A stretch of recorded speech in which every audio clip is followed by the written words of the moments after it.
Hi, I'm Heather Day Gilbert, and I just wanted to share with you a little bit today from our upcoming June Viking historical release titled To Calm a Storm. And I know there's a little glare here, but you can see the cover. We're very happy with this. Book 2 in the Tavland Vikings series, and this is really a saga. This book is about a marriage and sort of that newly married relationship and how Cudmore navigates that with her husband Viking. But I wanted to read you a little bit from it today just to kind of whet your appetite, and I've actually jumped quite a ways forward in the book, and but I just really wanted to share this because it was a very interesting scene where Cudmore was left basically in charge, and her cousin Sven, who is ruler of much of Denmark and other things like that, they're afraid he's trying to take over Tavland, and he arrives on their shores and she has to deal with this on her own. So this is just an example of a strong woman Viking, the kind that I love to write.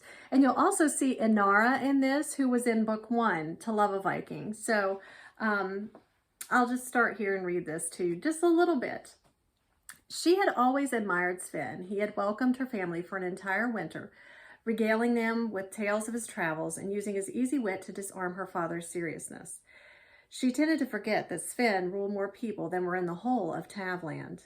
Yet now she would be face to face with him. She prayed she was not dooming her people to death. She glanced at her right side where Hakon and Inara had positioned themselves. Inara's fierce gaze and leather armor gave her pause. The tall warrior woman was every bit as intimidating as her husband, if not more so. She looked as if she had killed before and would not hesitate to kill again. At least 40 other warriors stood in loose groups behind the Viking couple. Snorri leaned in and said, "If you cannot talk Sven out of an attack, we have others hiding in boathouses nearby. I will guard you, but they will guard the beach." The first ship bumped to a stop, and the Danes extended a wooden walkway onto the sand. Snorri gave her a final look, then raised the banner. Father Bradley's words rushed into her mind. Queen Esther had risked her own life to save her people, so she could do no less. King Sven stood at the helm. Although his face was partially hidden by his helmet, she recognized his forked beard. His eyes widened when he saw her. She stood tall and thrust back her shoulders. Even if she perished, she would die knowing she had done all she could to protect her people. The king spoke with his men, then stepped alone onto the walkway. His boots shook the board as he approached Cudmore, the thick hilt of a sword in his grip. She tried not to flinch.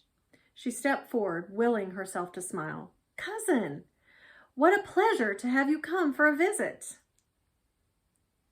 All right, and that's actually all I'm going to read right now, because you will have to continue reading to see how that showdown between the Danes and the people of Tavland worked out. But this book, it's really enjoyable. The main character, the main man is Viking, and he is called the Storm Chaser, and that is why the book is called To Calm a Storm. It's kind of a double meaning. So you will read about why he is called the Storm Chaser and how even that plays into his persona.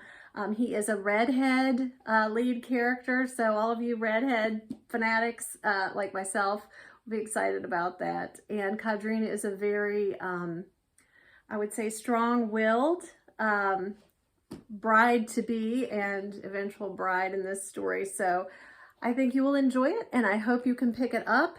And very soon on June 26th. It is available actually in softcover right now, and the Kindle version is available on June 26th. Thanks a lot for listening, and I hope you enjoy.